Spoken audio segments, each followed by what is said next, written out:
Good evening. This is Pastor Barbara, aka Preacher with Carrots. Today is the 6th of May, 2017. It's in the evening. By the way, it is May 7th in Israel, because I will be giving you dates for some of the information that I'm going to share with you.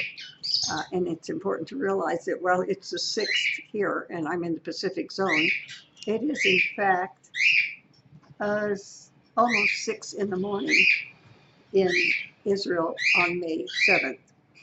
I want to give you some information about the United Nations, about Hamas, about the Palestinian Authority and some things they're doing and how they affect the United States and how they affect Israel.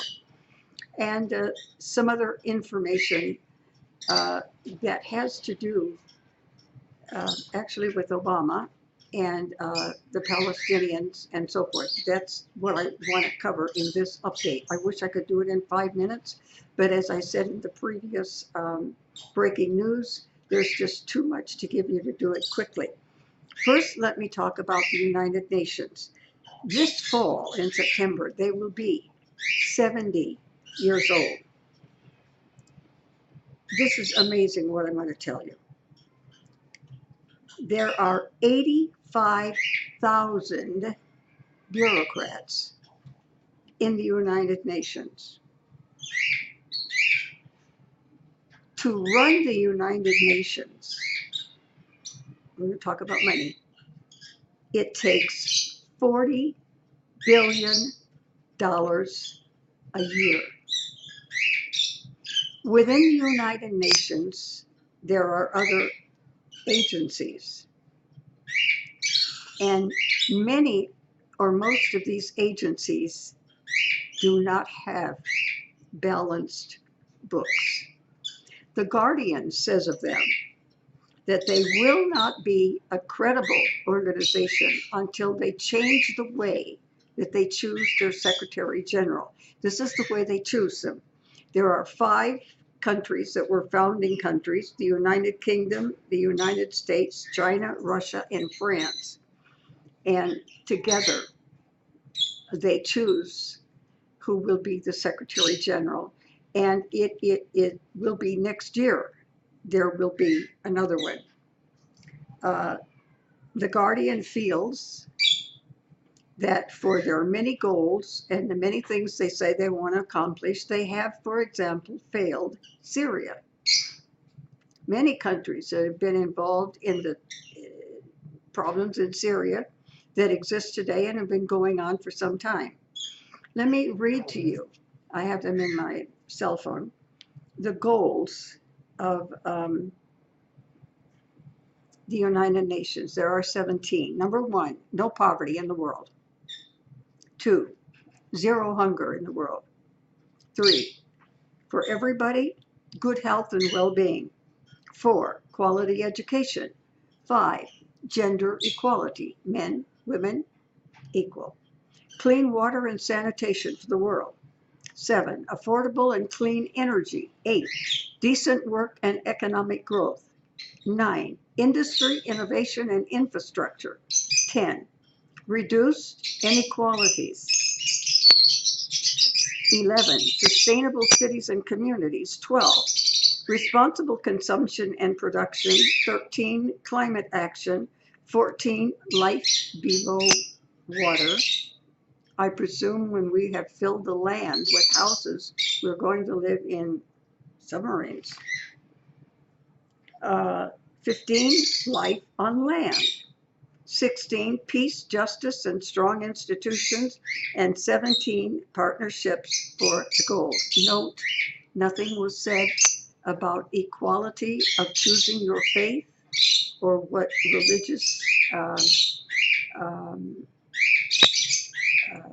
services or feelings or faith you want to have. But this is their goal. Let me go on. I'm sorry that these things are rather disconnected.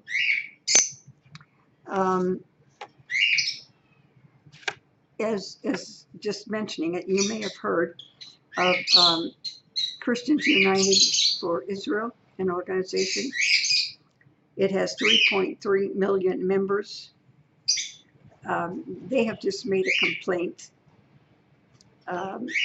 against a hotel, which is a chain, which we have in the United States, because they feel that this hotel has provided places and services for Hamas and the Palestinians, and that's not fair.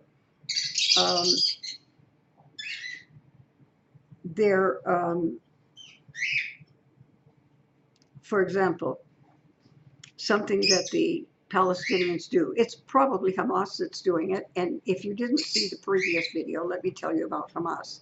Hamas does not cover up the fact that they are a terrorist organization. They are armed and they are ready to kill.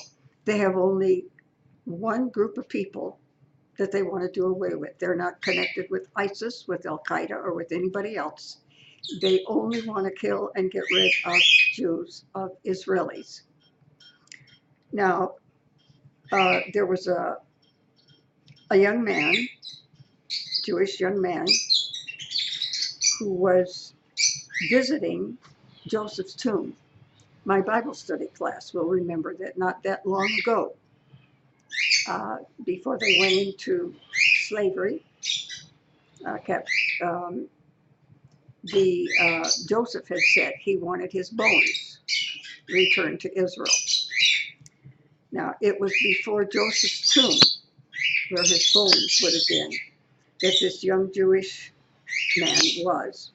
He was shot and killed by a Palestinian police officer. For that, he got 6 years. Now, let me tell you what happens during this 6 years. He'll be incarcerated for 6 years. Hamas, the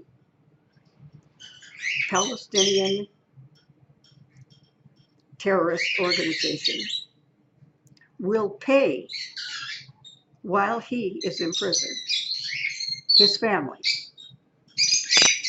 Now, that payment is significant.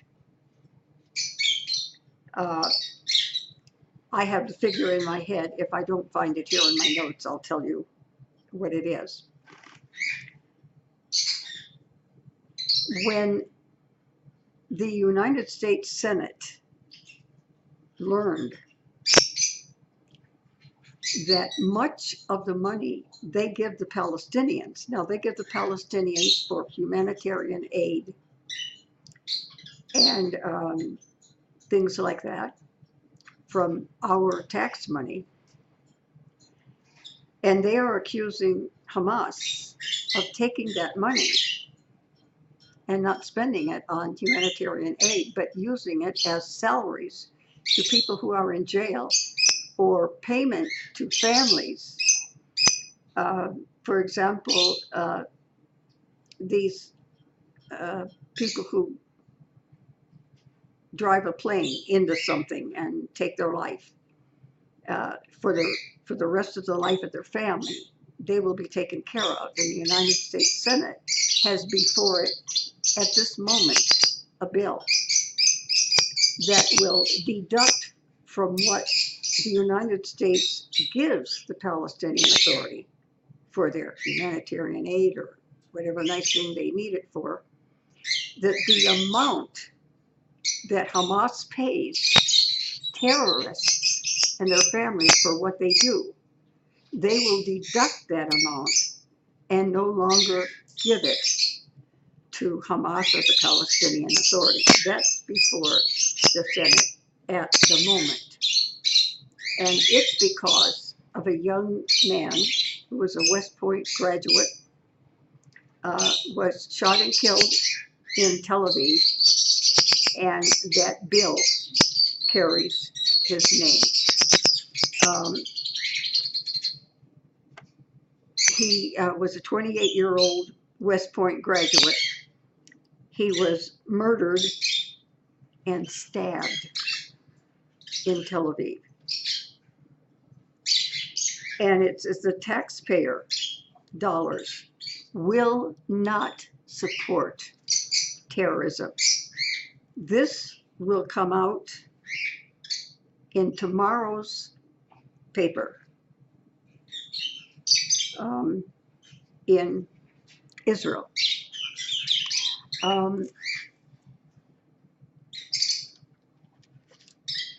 Couple of other things here that possibly it is being perceived by some. This was written, first thing I'm going to tell you, in December 2016 and was in the Washington Post, that there appears to be a war between the United States and the United Nations. Now, tomorrow, May 7th, 2017, which it is in the Mideast, it's still the 6th Saturday in the United States. It will come out tomorrow that Obama is being investigated for having jeopardized United States security in order to push through the nuclear deal with Iran. Now, speaking still of Obama and getting back to the subject of this video, this is from The Hill, which is Associated Press. In Obama's final hours as president, he gave, get ready for a big number, $221 million to the Palestinians for humanitarian aid to the Gaza Strip and the West Bank. If you haven't seen the other video, look at it. There's a map on it. And there's a map in the video. See how much territory that is. And he gave them, supposedly for humanitarian purposes, $221 million that I, for one, knew nothing about, and you probably didn't either.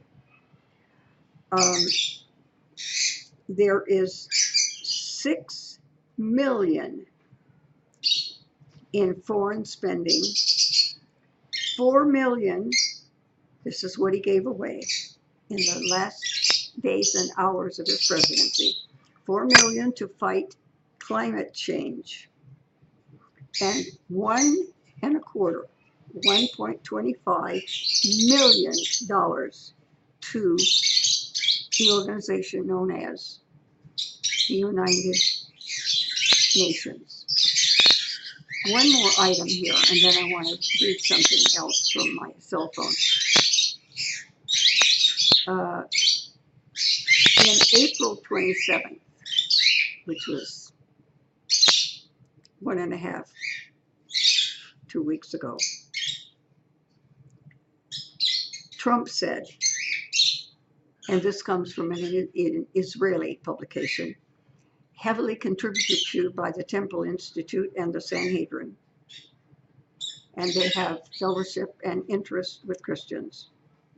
Trump will recognize Jerusalem as the undisputed capital of Israel.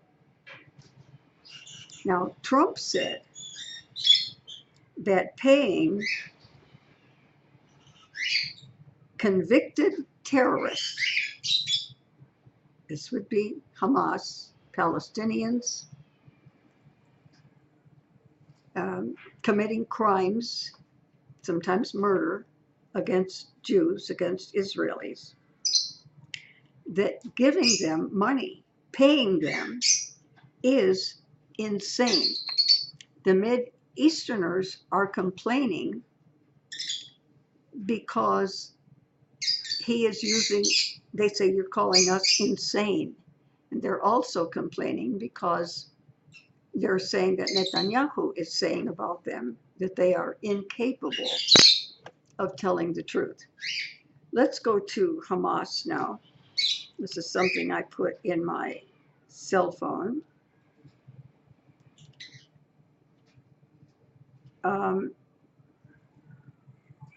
Hamas's new policy paper, perceived by the world that they're softening their position. The world thinks they're getting nicer. They are taking a region by force to create a Muslim state. Israel claims it's an attempt to fool the world and fix their image as a terror organization, because most of the world understands that that's what Hamas is. It refers to Israel as a racist, anti-human, colonial, Zionist project, while turning the conflict of war of religion by calling Palestine an Arab Islamic land.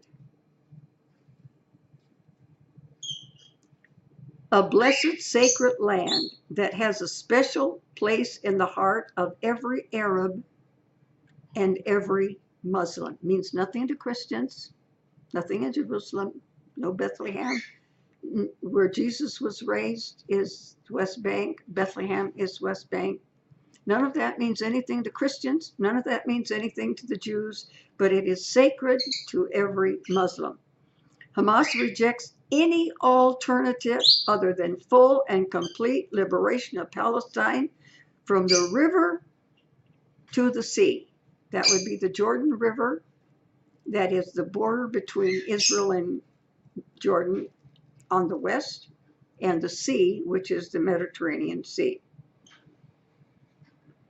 They lay claim to Jerusalem as a Muslim city, rewriting history by referring to Israel's capital as the birthplace of Jesus, while making these exclusive Muslim claims that Israel, Hamas makes other claims that most people would disagree with.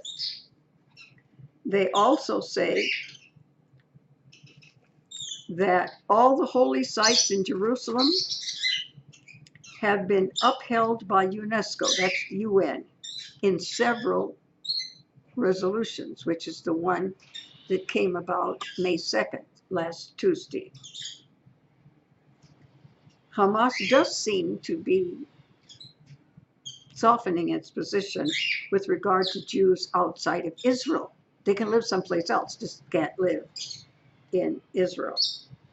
And by the way, my Bible schools, my Bible study class will remember that Wednesday night, Moses had just left 3 months ago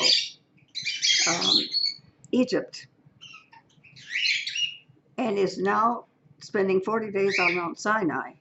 And that is when the offspring, not of Abraham, but of Abraham, Isaac, and Jacob, was given that land. It says Hamas has purged itself of anti-Semitism, which it says is a European melody. The Europeans don't like Jews, but Hamas, the terrorist organization trying to kill them, they love them. Hamas is of the view that the Jewish problem, the anti-Semitism and the persecution of Jews, has to do with European history. It has nothing to do with Arabs or Muslims or their heritage. They're attempting to fool the world, but they won't succeed, says a spokesperson for Netanyahu. I think that's enough for me to give you right now. Let's have a review. On May 2nd,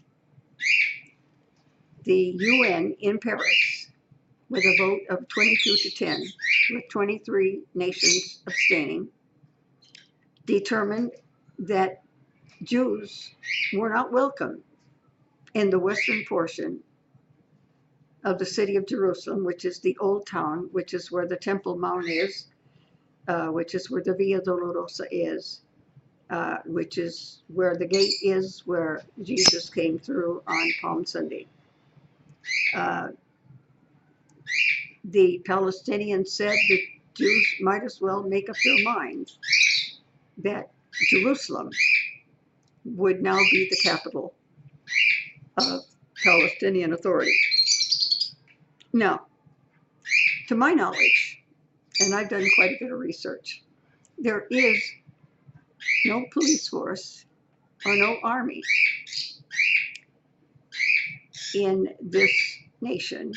And by the way, the amount of money that the United States had given Palestinians, which was being used to support the terrorists who were convicted, not accused, but convicted of committing crimes against Jews, was $140 million last year.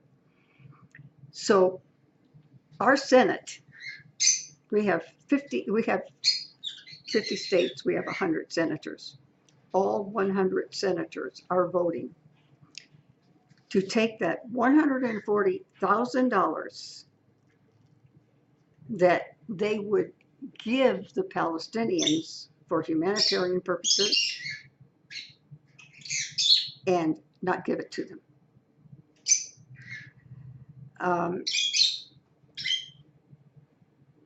Then Netanyahu believes that as time goes by, different countries will view Israel differently, and little by little by little by little, other nations will view Israel in a more friendly way. I'm going to close this video. I hope to give you another one before it is necessary to give you so much that I can't do it in 5 minutes. I'm going to close. Here's the way I look. It is 38 degrees in Southern California on the mountain where I live. It's going down to 26 tonight, and we're having a winter storm, and I'm freezing. So that's why I look the way I look. Until the next video, God bless you.